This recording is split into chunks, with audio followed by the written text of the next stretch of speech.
What's up, fellow Sambarians? So today I was going to do some preventative maintenance on my KS4, my white Sambar truck, and probably doesn't really need it, but it's a good video to make to show if you need to swap these parts out. And I can't really take it out right now because it's going to start snowing, and I don't want to get her all snowy because I'm a pansy.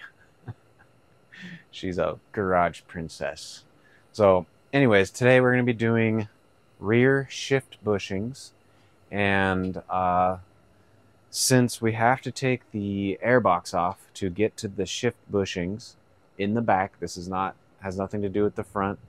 I'm going to replace the hose, the air hose going to the carburetor to the box, because over time they do crack and start to split, which then allows air to get in past the filter, which is not good. So I'm not saying yours is that way. I'm just making a video showing you what I'm going to do. And so if you need to do any of that stuff, this might be helpful, because the shift bushings do go out over time and the air hoses do crack due to heat cycles and old age. So we're just going to do it all at one time. And if it doesn't need it, I'll save it for later. Or if somebody needs it in a pinch, I've got a good used air hose, whatever. So let's get to it. Okay, so this is where we are going to be working today. Underneath your air box, you can see the shift linkage. There is your shifter mechanism that goes into the transmission, and there's a bushing just like in the front in the cab. You got the little bushings up there that go bad, which causes a floppy shifter. And so PERRIN actually makes one. It's more for like the WRX, I think, but it's brass. And I don't think Subaru actually makes the back ones anymore, so I think you might have to end up using these. I'm not sure if I've ever checked if Subaru still makes them, but we're gonna go with the cool brass one from PERRIN, and it comes with some slippery juice to put on there, polyurethane energy suspension, which they make like polyurethane bushings and stuff. And while we're there, I'm going to be replacing the air hose, because they do get old and crack over time, and you probably won't see it. It'll probably be on the underside where all the heat is. So I'm just going, we got to take the air box off, which disconnects this. So I'm just going to change this while we're at it, which I will have these in my store pretty soon. I had to buy one for another guy, and then I bought one for me. So then I decided, since his was bad, I might as well have these just in case, which is easy. There's a screw there, and then a hose goes in the little clamps back there. So yeah, let's take this off. 10 millimeters all around. Hose to the frame rail that goes up to the front little snorkely chingus. And you'll probably see I don't have my stock exhaust, which I have disconnected the orange hoses, the heater hoses. So essentially this thing's kind of just sucking air straight here, that's how I'm doing it. You certainly don't have to do that. You can loop this together with the orange hose if you don't have the exhaust. But just pointing that out, when we go to remove the air box, you're going to have the orange hose connect to this, which is fine. You can just undo it, just like you can undo that, and then we'll lift it off.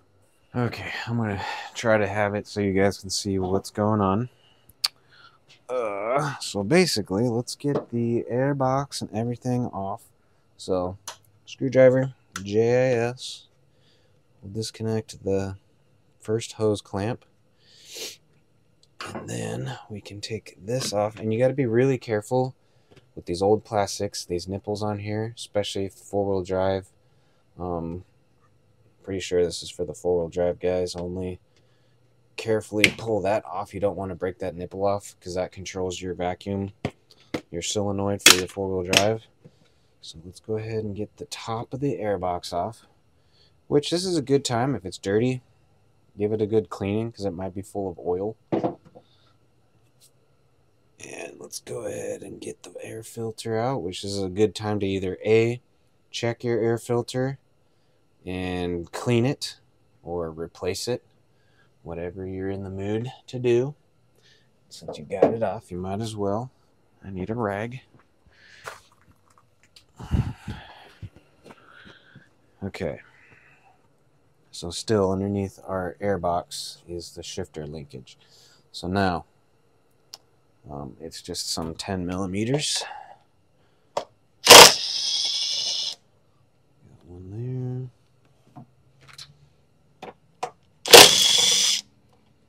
One there. One in the back here. Okay, and then we got the hose clamp. So take that off carefully. You're still stucky poo. There we go. There we go. It's a little sticky, that's all.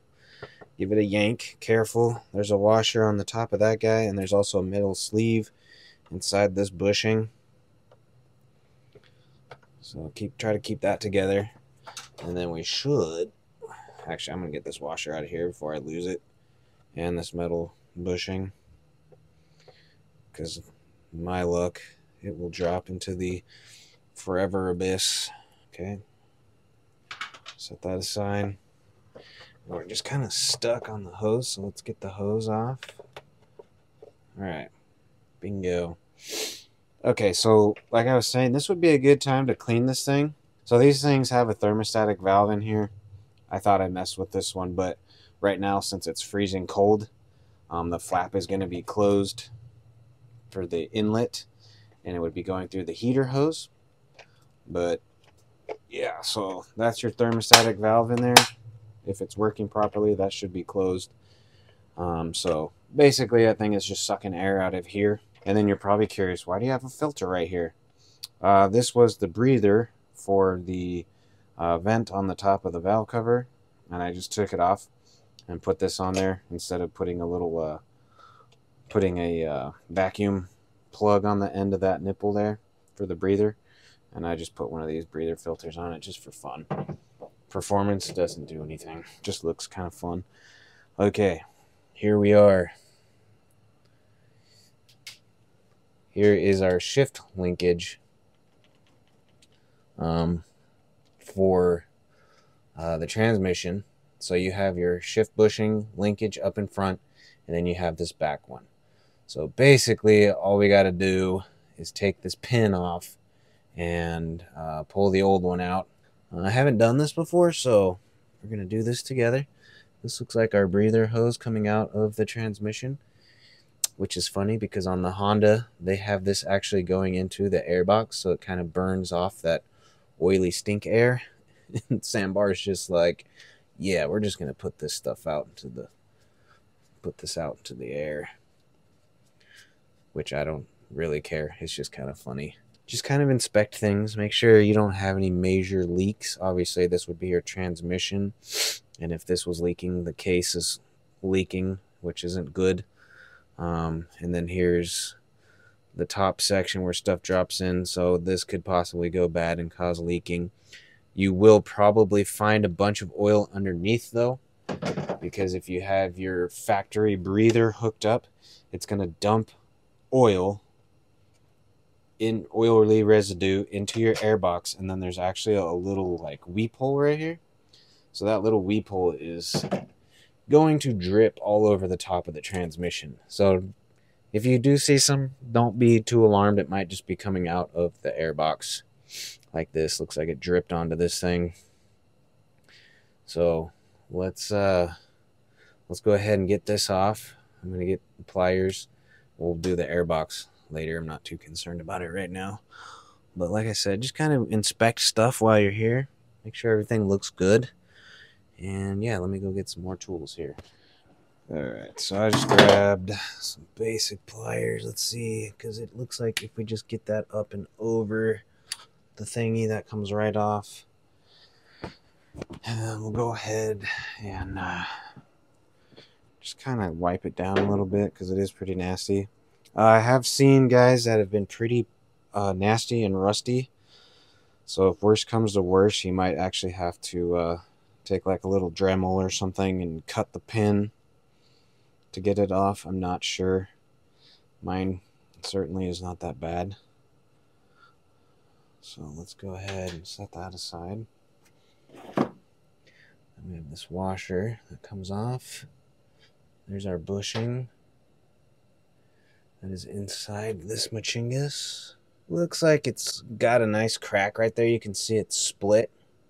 So that could cause some slop in our shifter. So that's probably a good time to replace that part. Let's see, how can we get that sucker out of there? Like I said, I haven't done this before, so oh, that's not bad.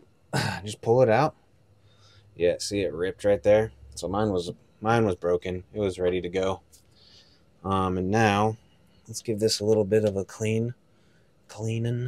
Okay, so basically it says to lube everything on this bushing. So that is exactly what we're going to do. Even comes with a cool PERRIN sticker. And I'll have a link to this. I got it off at, actually I'll have a part number. I just got it off of eBay. You can get that sucker anywhere, probably. So we're going to lube up the O-rings, and then we'll lube up the center part. So pop the slippery juice open.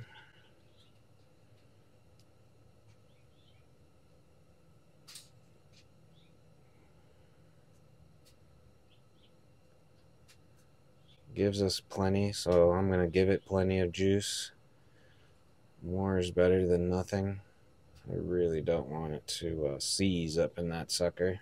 Let's just be silly with it.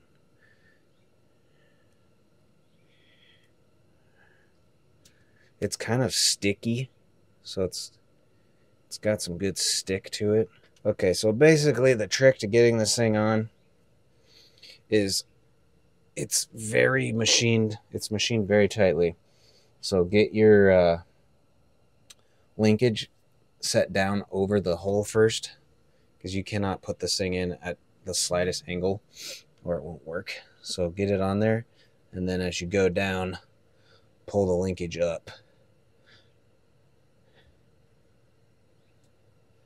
Oh man, still that binds it up a little bit. Take your time. Take your time.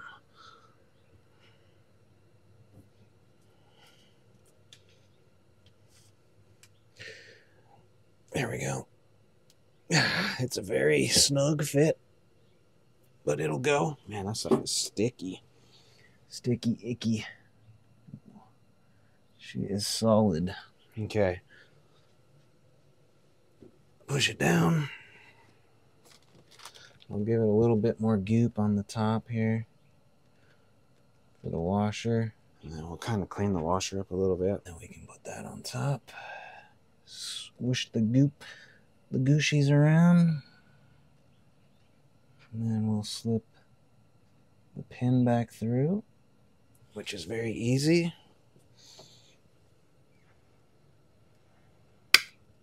Just kind of lift up on that guy. Come on. Bingo. Okay. That's solid.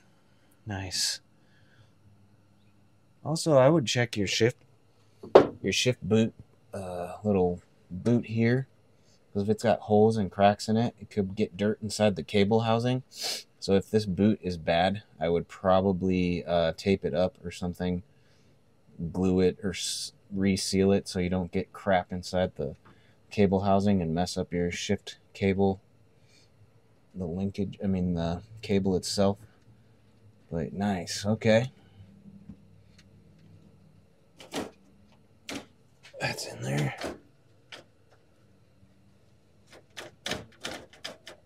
Okay, I'm happy with that.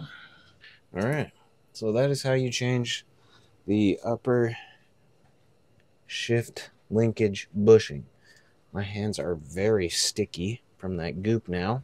I'm actually not going to replace that one because it's not the same size as the PERRIN one.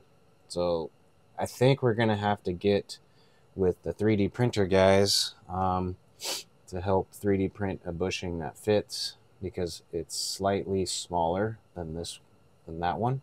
So we're gonna leave that one alone until we can figure out what we're gonna do. But we are going to, since we are finished with that, I am going to replace this hose now. And I'm just going to put in a new genuine Subaru air filter, and then we'll take this K&N one and clean it up and save it for later. So let's replace the little air hose now. So we got another Phillips head in there, so we'll get that off. And then we got to unhook that vacuum line and carefully move it out. Let's see if this one's cracked at all. Nah, it's pretty good. Pretty good. But we're just going to replace it. We'll have it as a backup. We'll clean it up, save it. Let's go ahead and put this on correctly. And we'll just kind of inspect to make sure our thermal valve, the hoses are connected into the thermal valve and everything looks okay. No fuel leaking out of the carburetor, which I do need to clean this one. I was actually going to do that today, but I don't have the carb gasket kits because I sold them all, and now I'm waiting on them from Japan, so we're just going to have to do that another day. But let's put the new inlet hose on. And before I tighten it, I'm going to put the other part of the air box on so I can make sure I get the angle correct. So we got everything done that we need to do in here. Everything looked fine. So let's go ahead and put our clamp back on that hose. And then we have the little sleeve put back in there with our washer. Put that back in there. Put that 10 mil back on. And put this guy back on back here. And then there.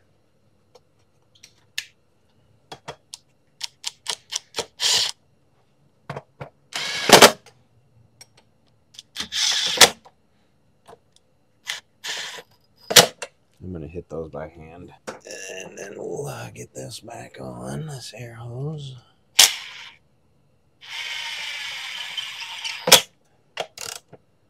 Tight. Tight. Tight.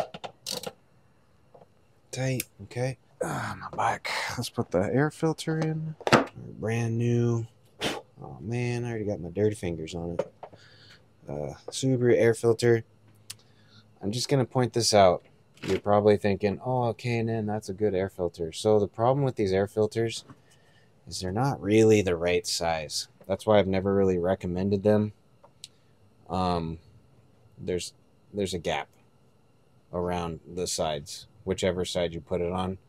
So that's why I'm going to switch back to the normal air filter, because those ones never really fit correct. And Special K's, he does have some 3D printed like adapters that you could, if you want to run the K&N filter.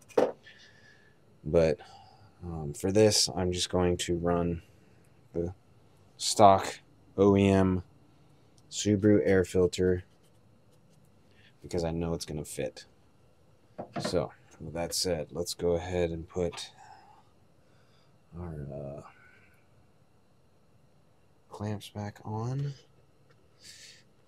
And now we have the proper angle and the proper air filter for the air box. That's why when guys say, I mean, there's nothing wrong with it. Just hopefully you're aware that one, this is for a Ford Festiva. So guys will say the Ford Festiva air filters will fit. They do and they don't. So that's why, like, if people ask for air filters and they say, oh, the Ford Festiva one fits, blah, blah, blah, like, just go with the right one. That's going to work with the Sambar, because those don't fit unless it's got a hard plastic body and you can take the gasket off of the one that came out, because then it will have, the gasket's thicker, so it gives it a better seal. These are not, they don't seal very well because the gasket's not thick enough, and you saw that it slides side to side or front to back. So just keep that in mind. Like if someone says, oh, the Ford Festiva one fits, it really doesn't. It does and it doesn't. You're gonna have a crack. So if you're off-roading your sandbar, you're gonna be sucking in dirt.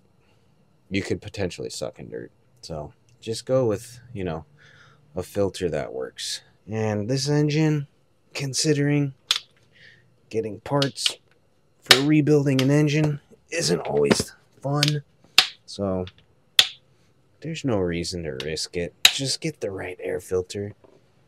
You certainly don't have to buy it from me, but just get one that's made for the sandbar.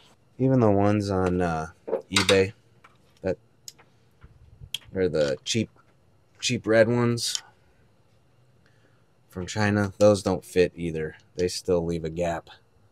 So I don't recommend using those either. The PIAA or the G parts, or obviously the factory air filters, is going to be the best. Okay, that's tight. Now I'll get this tightened back up. Don't have to get super crazy. Just get that seal. Okay, now we can put these hose line, vacuum line back in there, and then we'll carefully slide that back on, and then our air solenoid hose, put that back on, and there we go. So that's tightened up. Those are tightened. The airbox is tightened. We got the new air filter in there. The new hose line is in there. So just you can just easily kind of check, take the airbox off, feel around, see if you see any cracks. If you take the cover off, or just look. This one's a little bit more difficult, but you can just take it off completely and inspect it, obviously. Make sure all our hoses are tight.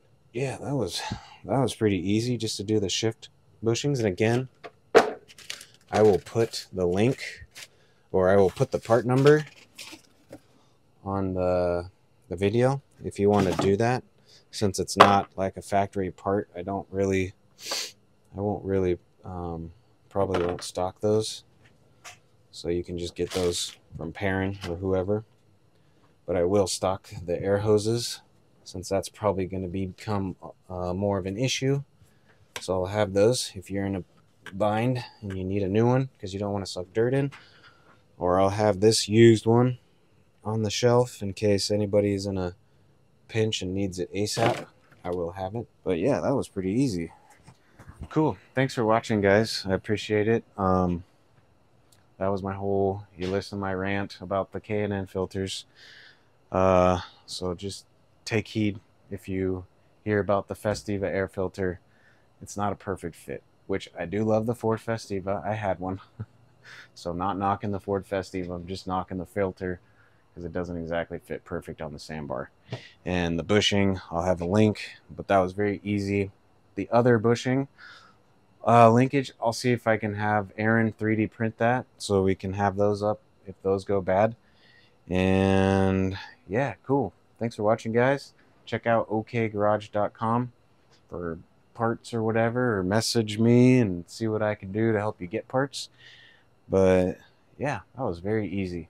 So you can knock that out in an hour or so and have yourself a great rest of the day, and happy Sambarian trails. See ya.